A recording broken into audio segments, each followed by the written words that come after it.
മാന്യ പ്രേക്ഷകർക്ക് ഇലഞ്ഞൂർ വ്ലോഗിലേക്ക് സ്വാഗതം. ഇത് കറിവേപ്പിലയാണ്.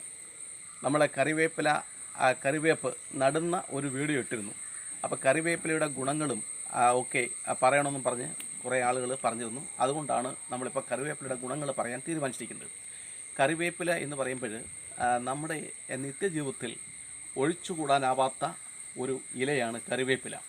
വേപ്പ് വർഗത്തിൽപ്പെട്ട കറിവേപ്പിലയ്ക്ക് ഒട്ടനവധി ഗുണങ്ങളുണ്ട്.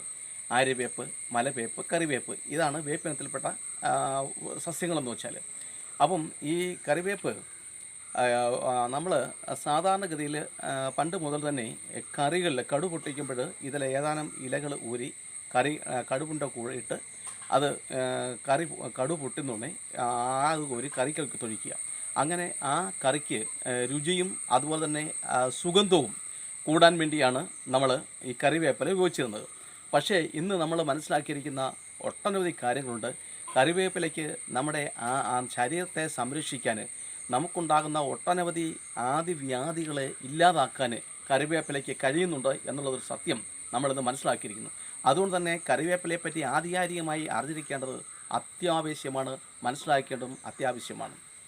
കറിവേപ്പില നമ്മൾ ഈ കടു പൊട്ടിക്കുമ്പോൾ ഈ കറിവേപ്പില അതിനോടൊപ്പം ഇട്ട് കറുവറക്കുമ്പോൾ കറിക്ക് സ്വാദും ഒപ്പം രുചിയും ഒക്കെ വർദ്ധിക്കുമെങ്കിലും ഈ കറിവേപ്പില അടങ്ങിയിരിക്കുന്ന ആ ഔഷധ ഗുണത്തിൻ്റെ 50% മാത്രമേ നമ്മുടെ ഉള്ളിലെത്തുകയുള്ളൂ. കാരണം ആ കറിവേപ്പില കറിയിൽ നിന്ന് നമ്മൾ എടുത്ത് കളയുകയാണ് ചെയ്യുന്നത്. കറി കൂട്ടുമ്പോൾ ഈ കറിവേപ്പില നമ്മൾ എടുത്ത് കളയുകയാണ് ചെയ്തത്. ഒരു പക്ഷേ അതുകൊണ്ടായിരിക്കും ഒരു ചൊല്ല് തന്നെയുണ്ട്, നിങ്ങൾ എന്നെ കറിവേപ്പിലയാക്കി കളഞ്ഞു എന്ന് വെച്ചാൽ കാര്യം കണ്ടതിന് ശേഷം നമ്മൾ ആ ആളെ പുറത്താക്കി എന്നുള്ളതാണ് അതിൻ്റെ അർത്ഥം. അപ്പോൾ അങ്ങനെ അല്ല ഇത് ചെയ്യേണ്ടത്. ഇത് നമ്മൾ ചെയ്യേണ്ടതെന്ന് വെച്ചാൽ കറികളിൽ ഇത് അരച്ച് ചേർക്കുക എന്നുള്ളതാണ്. അരച്ച് ചേർത്താൽ മാത്രമേ ഇത് പൂർണ്ണമായിട്ടും അതിൻ്റെ ഗുണങ്ങൾ നമ്മുടെ ഉള്ളിൽ ചെല്ലത്തുള്ളൂ. അപ്പോൾ ഇത് നോക്കിയിട്ട് വളരെ പച്ച നിറമാണ്, കഠിനമായ പച്ച നിറമാണ്. സെല്ലോസ് ഇതിനകത്ത് ധാരാളമായിട്ട് ഉണ്ട് എന്നുള്ളത് സത്യമാണ്. അതുകൊണ്ട് തന്നെ ഈ കറിവേപ്പില പച്ചയ്ക്ക് നമ്മൾ ചവച്ച് തിന്നരുത്. ഈ ഒരു പച്ചയ്ക്ക് ചവച്ച് തിന്നരുത്. കാരണം ഇത് അരച്ച് കുഴമ്പ് രൂപത്തിലാക്കുക. ആ കുഴമ്പ് രൂപത്തിലായത് മാത്രമേ നമുക്ക് ദഹിക്കത്തുള്ളൂ. അതുകൊണ്ടാണ് കറിവേപ്പില അങ്ങ് നമ്മൾ എടുത്തു കളയുന്നത്. കറിവേപ്പില ദഹിക്കാൻ ഇച്ചിരി പ്രയാസമുണ്ട്. അതുകൊണ്ടാണ് കറിയിൽ നമ്മൾ വെക്കുന്ന കറിവേപ്പില പഴയ കാലം മുതൽ തന്നെ എടുത്ത് കളയാനുള്ള ഒരു പ്രേരണ നമുക്ക് ഉണ്ടാവുന്നത്. അപ്പോൾ കറിവേപ്പിലയുടെ ആരോഗ്യ ഗുണങ്ങളെപ്പറ്റി നമുക്ക് നോക്കാം. നമുക്കറിയാം, ഒരു മനുഷ്യൻ്റെ ഉദരം എന്ന് പറയുമ്പോൾ നമ്മുടെ ജീവിതത്തിൽ നമുക്ക് ജീവിക്കാൻ ആവശ്യമായ എല്ലാ പ്രവർത്തനങ്ങളും നമ്മുടെ വയറ്റിലാണ് നടക്കുന്നത്. നമ്മൾ ആഹാരം കഴിക്കുന്നു. ആഹാരത്തിൽ നിന്നാണ് നമ്മുടെ എല്ലാ ജീവൽ പ്രവർത്തനങ്ങൾക്കും ആവശ്യമായ ഊർജ്ജം ലഭിക്കുന്നത്. അങ്ങനെ നമ്മൾ കഴിക്കുന്ന ആഹാരത്തിൻ്റെ ദഹന പ്രക്രിയ, ആ ദഹനത്തിലൂടെ നമ്മുടെ ശരീരത്തിന് ആവശ്യമായ വിറ്റാമിനുകൾ സ്വീകരിക്കുന്ന പ്രക്രിയ, ആവശ്യത്തിന് ശേഷമുള്ള എല്ലാ മാലിന്യങ്ങളെയും പുറന്തള്ളുന്ന പ്രക്രിയ, ഇതെല്ലാം ഉദരത്തിൽ വെച്ച് നടക്കുന്നതാണ്. അപ്പോൾ അങ്ങനെ വരുമ്പോൾ എല്ലാ ഉദര രോഗങ്ങൾക്കും ഫലപ്രദമായി നമുക്ക് ഉപയോഗിക്കാൻ പറ്റുന്ന ഒരു മരുന്ന് തന്നെയാണ് ഈ കറിവേപ്പില. എല്ലാ ഉദര രോഗങ്ങൾക്കും, ഉദാഹരണത്തിന് ദഹന സംബന്ധമായ അസുഖങ്ങൾ നമുക്ക് ദഹിക്കാതിരിക്കുക, അതുകൊണ്ട് തന്നെ ഗ്യാസ് എന്ന് പറയുന്നത് വലിയ പ്രശ്നമാണ്. ഗ്യാസിൻ്റെ അസുഖങ്ങൾ, അതുപോലെ തന്നെ കൊളസ്ട്രോൾ എന്ന് പറയുന്നത് നമുക്കറിയാം. കൊളസ്ട്രോൾ ഇന്ന് മിക്കവാറും ഉള്ളവർക്കെല്ലാം ഉണ്ട്. കൂടിയാലും കുറഞ്ഞാലും കുഴപ്പമാണ് കൊളസ്ട്രോളിൻ്റെ അസുഖങ്ങൾ. അപ്പോൾ ഇതിനെല്ലാം നമുക്ക് ഈ കറിവേപ്പില ഉപയോഗിക്കാം. അപ്പോൾ ഇത് ചെയ്യേണ്ട കാര്യം എന്ന് വെച്ചാൽ 3-4 രീതിയിൽ നമുക്ക് ഉപയോഗിക്കാം. ഒന്ന്, ഈ കരിവേപ്പില ഭംഗിയായിട്ട് എടുത്ത് അത് നല്ല ഭംഗിയായിട്ട് കഴുകി വൃത്തിയാക്കിയതിന് ശേഷം നമ്മൾ ഇതിൽ നിന്ന് ഊരിയെടുത്തതിന് ശേഷം നമുക്കിത് നല്ല ഭംഗിയായിട്ട് അരച്ച് മോരിനകത്ത് കലക്കി നമുക്ക് കുടിക്കാം. അപ്പം പഴയ കാലങ്ങളിൽ തന്നെ മോരിനകത്ത് കറിവേപ്പിലയുടെ ചേർക്കാറുണ്ടായിരുന്നു. അതുപോലെ തന്നെ ഈ കറിവേപ്പ് എൻ്റെ തടി, അന്ന് പഴയ കാലങ്ങളിലൊക്കെ ഇഷ്ടംപോലെ വസ്തുക്കളൊക്കെ മിക്ക വീടുകളുള്ളതുകൊണ്ട് കറിവേപ്പിൻ്റെ തടി വെട്ടിയെടുത്ത് അതിൽ നിന്നും തൈര് അരങ്ങിയെടുക്കുന്ന ഒരു മത്തെന്ന് പറയുന്ന ഒരു ഉപകരണം ഉണ്ടാക്കാറുണ്ടായിരുന്നു, മത്ത്. അപ്പോൾ ആ മത്ത് കൊണ്ടൊക്കെ അരങ്ങിയെടുക്കുന്ന ഈ മോര്, തൈര് അരങ്ങിയെടുക്കാൻ കിട്ടുമ്പോൾ ഈ മോരിന് നല്ല സ്വാദായിരുന്നു. പക്ഷേ ഇപ്പോൾ ആ സ്ഥാനം മാറി. ഇപ്പോൾ തൈര് അരങ്ങുന്നത് മൊത്തം മിക്സിയിലാണ്. അതുകൊണ്ട് ആ ഒരു സംവിധാനം ഇപ്പോഴത്തെ ആർക്കും അറിയത്തില്ല. അതുപോലെ തന്നെ കറിവേപ്പിൻ്റെ തടിയും കിട്ടാൻ പ്രയാസമാണ്. ഇപ്പം നമ്മൾ കൂടുതലും ആശ്രയിക്കുന്ന ഈ കറിവേപ്പില വിലയ്ക്ക് വാങ്ങുന്നതാണ്. അതായത് പച്ചക്കറികളിൽ ധാരാളമായിട്ട് കറിവേപ്പില കിട്ടുന്നുണ്ട്.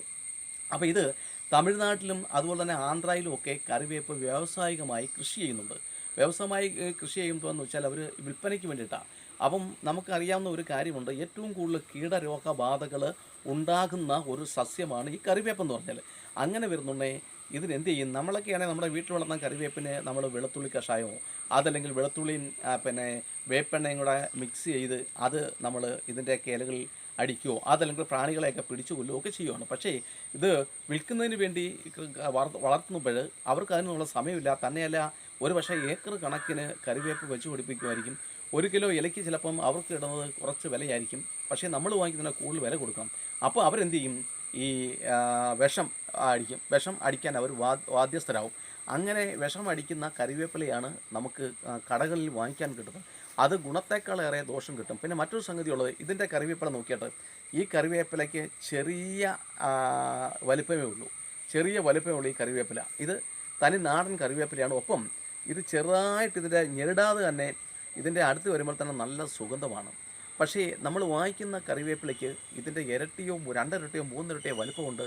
ഞെരടിയാൽ പോലും നല്ല മണവും കിട്ടുന്നില്ല. അതാണ് നമ്മൾ ശ്രദ്ധിക്കേണ്ട ഒരു കാര്യം.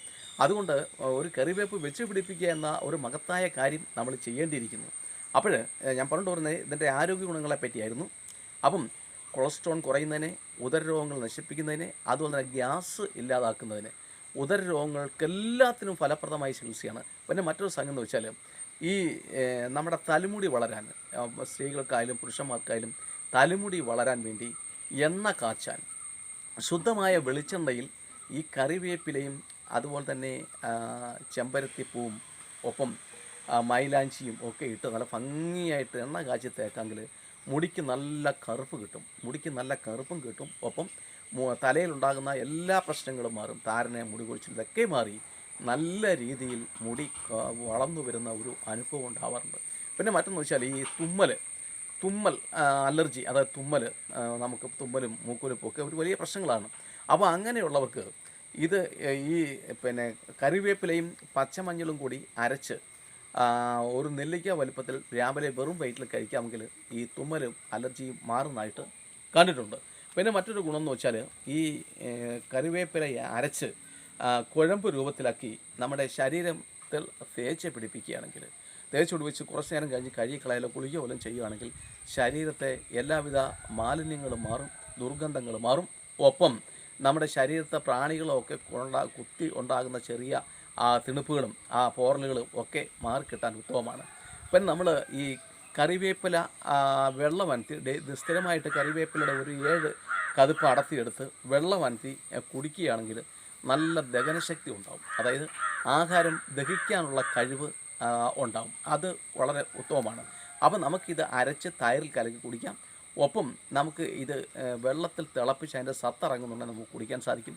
പിന്നെ മറ്റൊന്ന്, ഇതിൻ്റെ ജ്യൂസ് കുടിക്കാൻ സാധിക്കും. ജ്യൂസ് എന്ന് പറയുമ്പോൾ ഈ കറിവേപ്പില എടുത്ത് ഒരു 6 മുതൽ 12 വരെ കതുപ്പ് കറിവേപ്പില എടുത്ത് കഴുകി വൃത്തിയാക്കി അതിൻ്റെ ഇല ഊരിയെടുത്ത് നമ്മൾ അത് അരച്ച് അതിനകത്ത് 1 ഗ്ലാസ് വെള്ളത്തിനകത്ത് അത് ഒഴിച്ച് അതിനകത്ത് മല്ലിയിലയോ പുതിനയിലയോ ഏതെങ്കിലും മതി, പുതിനയിലയോ ഏതെങ്കിലും ചേർത്ത് നമ്മൾ കുടിക്കുകയാണെങ്കിൽ ഈ പറയുന്ന രോഗങ്ങൾക്ക് ശാശ്വതമായ ഒരു പരിഹാരമായിട്ട് അത് മാറും. എന്തായാലും നമ്മുടെ നിത്യജീവിതത്തിൽ ഒഴിച്ചുകൂടാനാവാത്ത ഒരു മരുന്നാണ് ഈ കറിവേപ്പില. പിന്നെ ഈ കോഴിമുട്ടയോടൊപ്പം തന്നെ നമുക്ക് ഈ കറിവേപ്പില എടുത്ത് ചെറുതായിട്ട് അരിഞ്ഞ് കോഴിമുട്ടയോടൊപ്പം തന്നെ നമുക്ക് തോരനായിട്ടോ അല്ലെങ്കിൽ പൊരിക്കുന്നുണ്ണെ അത് അരച്ച് ചേർക്കണം. നമുക്ക് ഇത് കഴിക്കാവുന്നതാണ്. അപ്പോഴും ഇതിൻ്റെ ഗുണങ്ങൾ മുഴുവൻ നമ്മുടെ ശരീരത്തിൽ കിട്ടും. അങ്ങനെ മനസ്സുണ്ടെങ്കിൽ മാർഗ്ഗമുണ്ട് എന്ന് പറയുന്നതിൻ്റെ കൂടെ തന്നെ കറിവേപ്പിലയുടെ ഉപയോഗങ്ങൾ എങ്ങനെ വേണമെങ്കിലും നമുക്കിത് ഉള്ളിലാക്കാം. ഇത് കുട്ടികൾക്കും മുതിർന്നവർക്കും എല്ലാവർക്കും പ്രയോജനപ്രദമായ ഒരു സംഗതിയാണ്. പിന്നെ ഈ കറിവേപ്പില ഒരുപക്ഷെ സ്ഥലവിസ്തൃതി കുറഞ്ഞവർക്ക് തറയിൽ വെച്ച് പിടിപ്പിക്കാൻ ഒത്തില്ലെങ്കിൽ ഇത് ഡ്രമ്മിൽ വെച്ച് പിടിപ്പിക്കാം. ഒരിക്കലും ഗ്രോ ബാഗിലും ഒന്നും പറ്റത്തില്ല. ഡ്രമ്മിൽ നല്ലൊരു ഡ്രമ്മ് വാങ്ങിച്ച് അതിനകത്ത് വെച്ച് പിടിപ്പിക്കാം. അല്ലെങ്കിൽ വലിയ ചട്ടികൾ വാങ്ങിച്ച് അതിനകത്ത് വെച്ച് പിടിപ്പിക്കാം. അപ്പോൾ നടുന്ന വിധങ്ങളൊക്കെ കഴിഞ്ഞ ഒരു വീഡിയോയിൽ ഞാൻ പറഞ്ഞിട്ടുണ്ട്. കറിവേപ്പിലയ്ക്ക് കീടരോഗബാധകൾ വരാൻ സാധ്യതയുണ്ട്.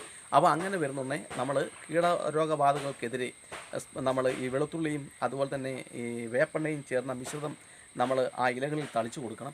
അതല്ലെങ്കിൽ ഓസ് വെച്ച് വെള്ളം ശക്തമായിട്ട് അടിഭാഗത്തൂടെ മേപ്പോട്ട് തളിച്ചു കൊടുത്താലും സംഗതികൾ മാറും. പിന്നെ കാൽസ്യം ഏറ്റവും കൂടുതൽ വേണ്ടുന്ന ഒരു ചെടി ആയതുകൊണ്ട് നമ്മൾ ഒരു സ്പൂൺ കുമ്മായം വെള്ളത്തിൽ കലക്കി ഇതിൻ്റെ ചോട്ടിൽ അല്പം അകലെയായിട്ട് ദൂരെയായിട്ട് ഒഴിച്ചു കൊടുക്കേണ്ട ആവശ്യമാണ്. പച്ചില വളമാണ് ഇതിന് ഏറ്റവും കൂടുതൽ. അപ്പോൾ അതൊക്കെ ചേർത്ത് കൊടുത്താൽ ഒരു കറിവേപ്പ് വാടകയ്ക്ക് താമസിക്കുന്നവർക്കായാലും ചെറിയ ഒരു വീട് മാത്രമുള്ളവർക്കായാലും ആ വീട്ടിൽ നട്ടു വളർത്താനും വീട്ടിലേക്ക് ആവശ്യമുള്ള ശുദ്ധമായ കറിവേപ്പില ഉണ്ടാക്കിയെടുക്കുവാനും സാധിക്കും. പിന്നെ ഈ കറിവേപ്പിനെ പറ്റി ഒന്നോ രണ്ട് വിശ്വാസങ്ങളുണ്ട്. ഒന്നാമത്തെ വിശ്വാസം എന്ന് വെച്ചാൽ ഈ ഭവനത്തിലെ ഒരു വീട്ടിലെ ആ കുടുംബത്തിലെ കുടുംബനാഥൻ ഒരിക്കലും ഈ കറിവേപ്പ് നടരുതെന്നാണ് പറയുന്നത്. ഒന്ന് പിന്നെ മറ്റൊന്ന് വെച്ചാൽ നമ്മൾക്ക് ഈ കറിവേപ്പ് നടണമെങ്കിൽ നമ്മുടെ ഒരതിര് തിരിച്ച് വേണം നടാനെന്നും പറയുന്നുണ്ട്. അപ്പോൾ അതുപോലെ തന്നെ വീടിൻ്റെ ചില പ്രത്യേക ഭാഗങ്ങളിൽ കറിവേപ്പ് നട്ട് വളർത്തുകയാണെങ്കിൽ അതിസമ്പന്ന യോഗമെന്നും അതല്ല മറ്റ് ഭാഗങ്ങളിലാണെങ്കിൽ ആ വീടിന് വളരെയധികം ദുഃഖങ്ങളുണ്ടാകുമെന്നൊക്കെ പറയപ്പെടുന്നു. ഇതിൻ്റെ ശാസ്ത്രീയമായ എന്താണ് എന്നുള്ളതിനെപ്പറ്റി ഞാൻ പ്രത്യേകിച്ചൊന്നും പറയുന്നില്ല. എന്തായാലും ഒരു കാര്യം ഉറപ്പാണ്, ഈ കറിവേപ്പ് നമ്മുടെ വീടിൻ്റെ ഏതെങ്കിലും ഭാഗത്തെ മണ്ണിലാണ് കുഴിച്ചു വെക്കുന്നെങ്കിൽ ഇതിൻ്റെ വേരുപടലം അതിശക്തമാണ്. ഇതിൻ്റെ വേര് പല ഭാഗത്തേക്കും ഇങ്ങനെ വ്യാപിച്ച് ആ വേരിലൂടെ ധാരാളം കറിവേപ്പ് ഇങ്ങനെ ഉണ്ടായി വരും. അത് നമുക്കൊരു കാട് പോലെ ആവും. അപ്പോൾ അത് കൂടെ നമുക്ക് ഇത് വിഴുത് കളയേണ്ടതായിട്ടും പറിച്ച് കളയേണ്ടതായിട്ടും ഒക്കെ വരും. അപ്പോൾ അങ്ങനെ ഒരു ചെറിയ ശല്യം ഈ കറിവേപ്പിൽ നിന്നും ഭാവിയിൽ നമുക്ക് ഉണ്ടാവാനിടയുണ്ട്. ഒരുപക്ഷെ അതുകൊണ്ടായിരിക്കാം പറയുന്നത് വീടിനടുത്തൊന്നും അതിര് മാറി വേണം ഇത് വെക്കാനെന്ന് പറയുന്നത്. എന്തായാലും കറിവേപ്പ് ഒഴിച്ചുകൂടാനാവാത്ത ഒരു സസ്യമാണ്. അപ്പം ഇത്തരത്തിലുള്ള കറിവേപ്പ് നട്ടുപിടിപ്പിക്കാൻ ഇലഞ്ഞൂർ ബ്ലോഗിൻ്റെ എല്ലാ പ്രേക്ഷകരോടും ഞാൻ അഭ്യർത്ഥിക്കുകയാണ്. എന്തായാലും ഈ വീഡിയോ നിങ്ങൾക്ക് ഇഷ്ടമായെങ്കിൽ ദയവായി ലൈക്ക് ചെയ്യാനും ഷെയർ ചെയ്യാനും മറക്കരുത്. ആദ്യമായിട്ടാണ് ഈ വീഡിയോ നിങ്ങൾ കാണുന്നതെങ്കിൽ, ഞങ്ങളുടെ യൂട്യൂബ് ചാനൽ കാണുന്നെങ്കിൽ ദയവായി സബ്സ്ക്രൈബ് ചെയ്യണം. എല്ലാവരുടെയും പൂർണ്ണമായ പിന്തുണയും സഹായ സഹകരണങ്ങളും സാദരം പ്രതീക്ഷിക്കുന്നു. എല്ലാവർക്കും നന്ദി, നമസ്കാരം.